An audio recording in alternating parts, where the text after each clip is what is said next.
Hello every crafter, it's been mentioned in the comments, could I do a video on colour change? Now I'm not talking about colour change where it's in a straight line, we're talking about patterns. So this was a second attempt, which isn't bad. I'm not going to tell you how I did this in particular, I'm going to walk you through the technique of how I did it. So you've got the happy birthday one that I've just showed you. This is my first attempt. This is proof that there is room for improvement. This is just me working out what you need to do to change it.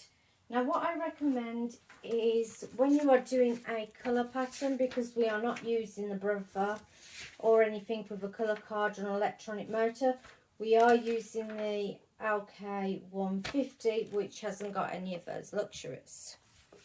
So what I do recommend is doodling out what you want done in boxes, pixel art basically.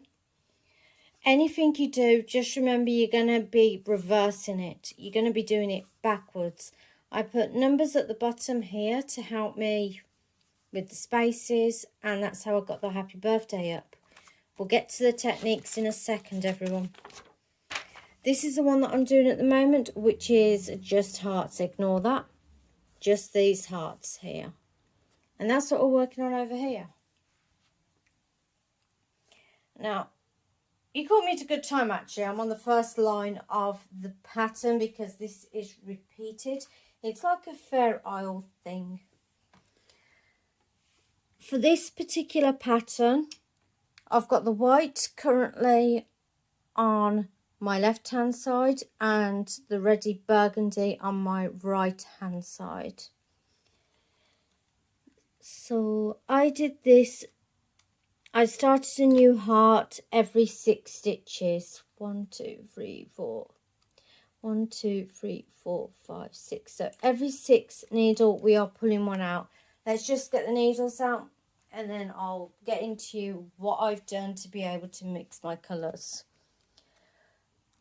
1 2 3 4 5 6 2 4 6 2 4 6 2 4 6 2 4 6 2 4 6 2 4 6. And yes, you do have to set these up every time you want to do this. There is no easy way to do this. Now, I'm assuming that you've just done a little cast on, like down here, like you've got a plain piece. So we're starting with nothing, no colours. We have put every 6th needle on hold. Now let's get into conversation with our levers. You are going to use these a lot on both sides. You don't want to be knitting the one that's on hold. So you flip the lever that's closest to you back, because you do not want to be knitting these. Not yet. But we do want to knit these, so leave this one back as well for now. And we're just going to take this across. As you will notice, you have skipped the stitches on here, which is what we want to do. Like I said, we are changing colours, so this is where it gets fiddly. This is not easy. This is not for beginners. This is not remotely fun. You're going to take your backing wool out of the machine, and the front wool that you're using for your motif, you're going to put that in now, but make sure you don't get your yarn crossed over at the top. Otherwise your machine very, very easily jams up, as I have found out on quite a few occasions. Now, you do have some plastic bits where you can hook the wool onto. I've just put it behind the machine because I'm not using the full bed. Make sure this yarn is not being wrapped around your cog, and put your new front yarn in. This time, we are going to change the levers that are going this way. We don't want to knit these. They've already been worked. These, on the other hand, we want to knit. So you're going to have your first lever closest to you on the number 2 mark. Your lever furthest away from you on your circle mark.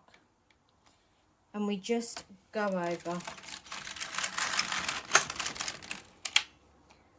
And you will find out that you have skipped the 5 stitches that were in between because I pulled out every 6.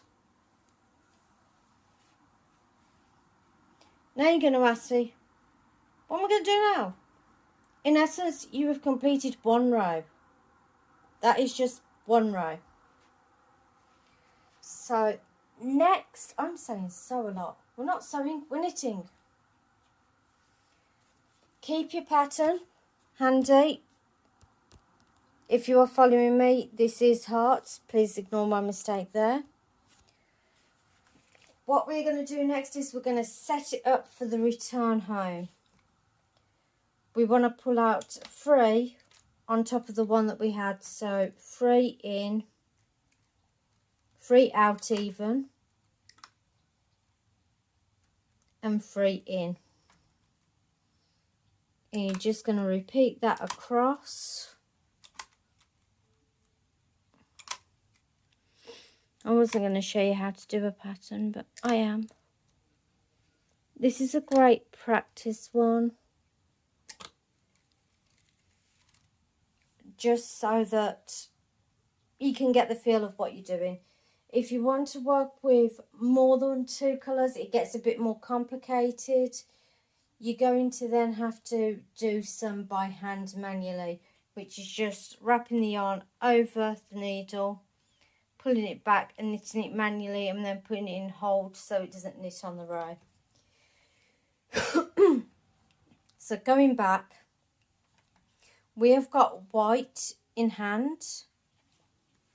You've still got your foreground. You have pulled forward your motifs. So you want to knit the first row, ignore the back row. So both levers are coming forward. And we're just going to take that across. And then we are going to switch out our yarn again to our background colour. In essence, to change colours, you just need to hold stitches and move them where you need to. It's not fun. It's not easy. It's awkward. Again, make sure your yarn's not trapped around that.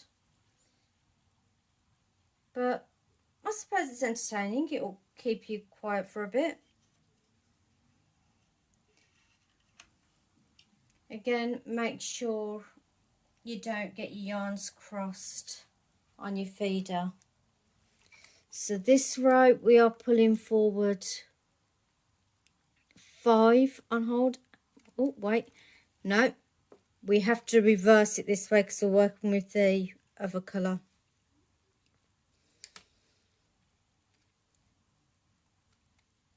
To be honest, it doesn't matter which way you do it as long as you do it. So keep 5 back. Pull 1 forward. 1, 2, 3, 4, 5.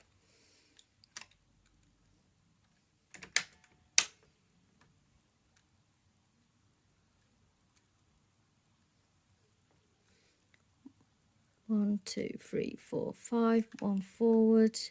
2, 4, 5. 1, 2, 4, 5. 1, 2, 4, 5. 1, 2, 4, 5. 1, 2, 4, 5.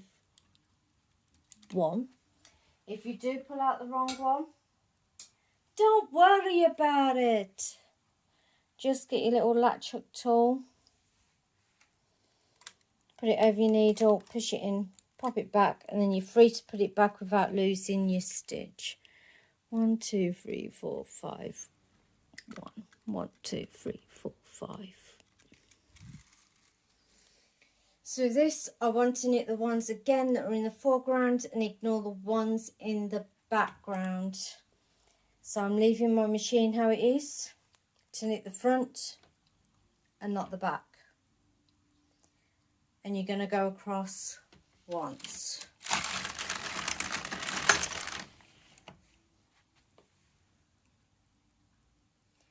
Then we need to set it up ready for the whites,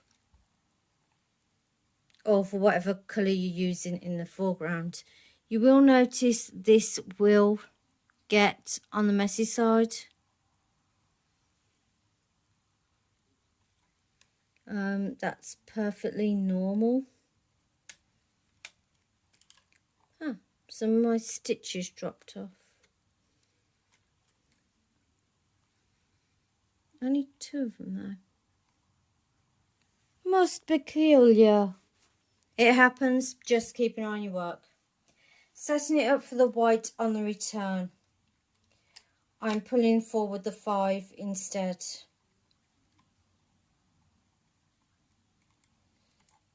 I promise you there is a reason for me doing it the 2 different ways. 1, 2, 3, 4, 5. 1 back.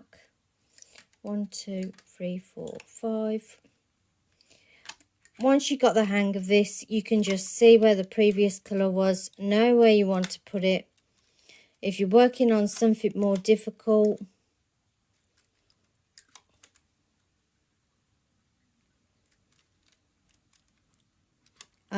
you may have to knit them manually.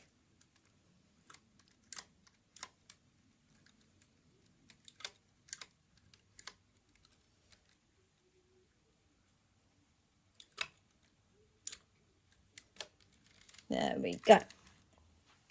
So now I've got all the whites out, but yes, I still have my red in the feeder and I'm not ready to use white yet. So again, we are changing our levers. We don't want to knit this first row, so put that first lever back. You want to knit the other row, so put that lever back again. So now you are ignoring the ones on hold and you are playing with these back ones. So we're just going to go over like so. Leaving all these needles where they are, you're just going to take that yarn back out. Make sure you don't catch it on the gears, the cogs underneath your machine. Put your white in.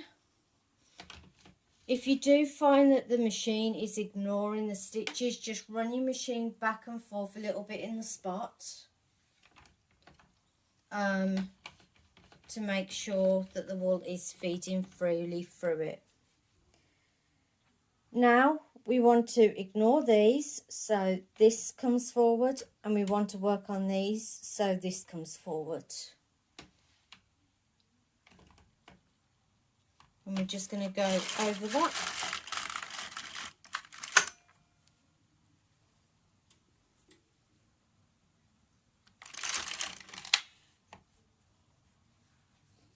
This is the final row of the pattern. When I say final row, it is actually 2 rows. So in this bit, we are doing the points of the hearts. So it's 2, then 3, 2, then 3.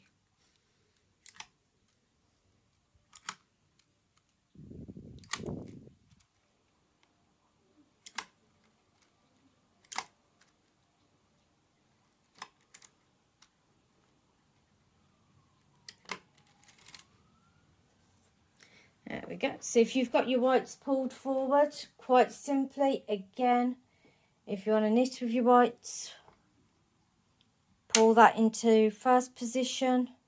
You don't want to mess with these ones on this row, so pull that forward. And we're just going to go across for 1.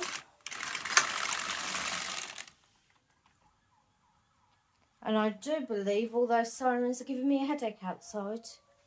I've actually lost where I am. Yes, I'm on my final red row. Again, this is a lot of working round, but it is quicker than hand knitting.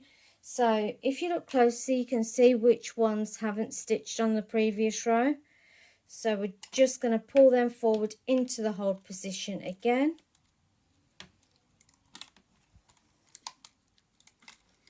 Just the ones that haven't knitted. So you should be pulling forward 3, 1, 3. If that makes any sense.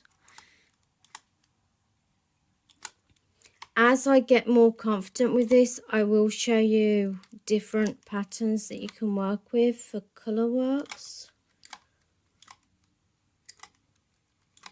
But I've only just got you guys on lace working.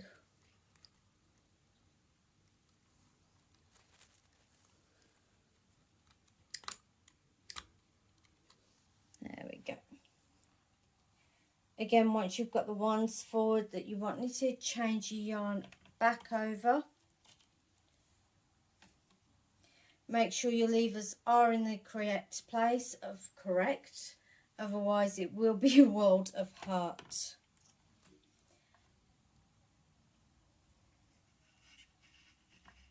Now if you're making a blanket, you can go through and tuck all these up, or just cut them and tie them all off individually. Put a backing on it if you're doing pillows like me.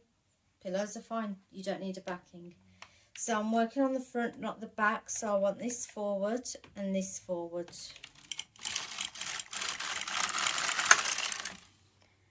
Now I want to do a little line break in between my patterns, so make sure you've got your levers back once you've reached the end of your pattern, and just do a 1, 2, and I'm back where I was to start again. I know it doesn't look much from the back. It never does. But this is what we've got at the front. Little hearts. And once it's stretched out into the position it should be, you've got your hearts. I did this on a tension 4 with a double knit yarn. If you are doing your own, make sure your stitches measure out to the pixel art that you're doing, if you're doing pixel art on here. If you're following a hand knitting pattern, it's just going to be trial and error. But I'll leave you guys to that. I will see you on the flip side. Have fun with this. It has been the bane of my existence for the last 2 days. Bye guys.